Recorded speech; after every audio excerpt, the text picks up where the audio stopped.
Hello everybody, welcome to another episode of Erickson TV. Curtis here with Lauren. Hey Lauren. Hey everybody. Lauren, we have a myriad of clients at all different stages of life. Right. We have clients that have just started their professional career, and many clients that are either on the cusp of retirement or they're actually well into retirement. Right. And we're finding that no matter where people are at in different phases of their life, it's different. Yes, yes, for sure. And I've been thinking about this issue a lot because, well, obviously neither Curtis nor I is anywhere close to getting retired. But we work with a lot of people who are very close to retirement. In particular, I work with a lot of people who are right in those few years either before or after retirement. So recently, I've been reading a lot by an economist who I really liked anyway, Daniel Kahneman. And he's a behavioral economist, and he's a Nobel Prize winner. He deserved his Nobel Prize.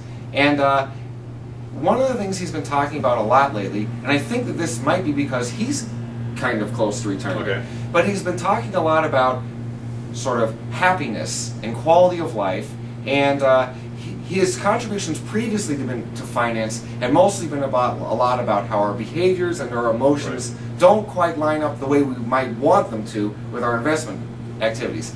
Now he's talking a lot about why is it that we aren't so good necessarily at predicting what's going to make us happy? Why are we not so good at thinking about in retirement, how are we going to live in retirement, right, you know, and how are we going to be happy in retirement? So basically, how to have a satisfying retirement. Yeah, yeah, it's exactly. not about really having that extra amount of investments, is it? Right. No, he's talking now more about very concrete stuff. So in order to get an intuition of what he's talking about, here's an example he used that was very effective with me.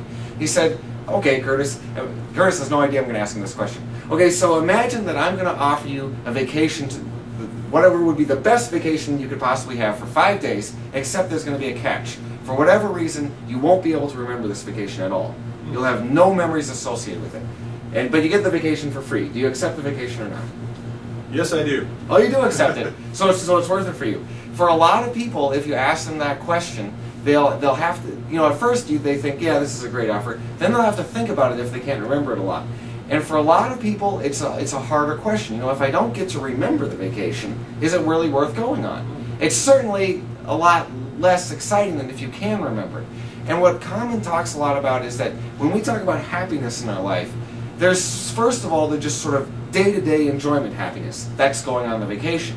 But then there's the kind of like looking back on your life and seeing what you've accomplished, right, and what's the occurred. Memories. Yeah, exactly. Yes. And so there's kind of these two different types of happiness. And he points out that when people go into retirement, what we try to do is like imagine what it'll be like. And Kahneman's advice is don't do that. Don't try to sort of imagine what your retirement is going to be like. Instead, he gives some very concrete advice. The first one, which he repeats over and over again, and it's kind of frustrating to me how hard it is to get people to do this, but instead of imagining, find someone with similar tastes to yours, similar likes and dislikes, and ask them, how is retirement going for you? You know, how is this working out? You know, don't try to think about it, you know, directly ask. And the second thing he suggests, which I think has a lot to do with memories, is, you know, don't assume that your 2-hour-a-week hobby is going to fulfill 40 hours a week. And the other thing is, instead of sort of making this sudden retirement, try to go on a month-long vacation. And so don't go cold turkey ready. Yeah, exactly. Yeah. You know, try to spend a month doing all the things that you think you're going to do in retirement. Because what you may find is that 5-day vacation I offered you, that's real fun for 5 days. But then there's 10 days. Right. And 20 days. 30 days. And 30 days. And 365 days. You know, and all of a sudden you might start to feel like, is this it? Yeah, exactly. Yeah. Unless I can't remember anymore. Yeah. Well, you know, and it's that thing of, you know, when you go to work, a lot of times what you do isn't very pleasant and can be very frustrating. But then there's that other side of happiness, which is looking back on what you did and seeing and having a sense of accomplishment. Of getting all the tax returns done by right, yeah. Well, yeah, no, that's exactly right. I mean, of course, while you're working so hard, it's frustrating and it's difficult. But then you have a different kind of happiness, which is looking back on your life and seeing what you've done for other people and for yourself.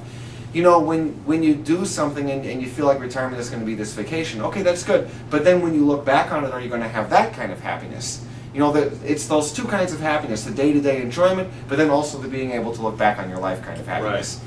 Yeah, I've noticed these are really good points because I never thought about it. I've noticed that the clients, as I've talked with them, as they've experienced retirement, the ones that seem to be the most satisfied are the ones that have different types of activities going on. They might be volunteering, they might be helping with the grandkids. It's not about going on vacations around the world every year, or it's not even the clients that have the most amount of retirement money. Right. It's really about the people that have a balanced, fulfilling, busy. Basically, they're as busy as they are in retirement as they were when they were working. Right. And once again, Curtis and I didn't discuss this beforehand. And you notice the first two things he mentioned was volunteering, helping with the grandkids. There's a kind of a common thread there. You're doing stuff for other people. You know, generosity. And that's something else Common brings up, is that, you know, when it comes to that second part of happiness, looking back on your life, and actually even day-to-day happiness, especially if it's with your grandkids, you know, doing things for and with other people is a really big part of that. This is very interesting. Well, thank you, Lauren, for sharing that.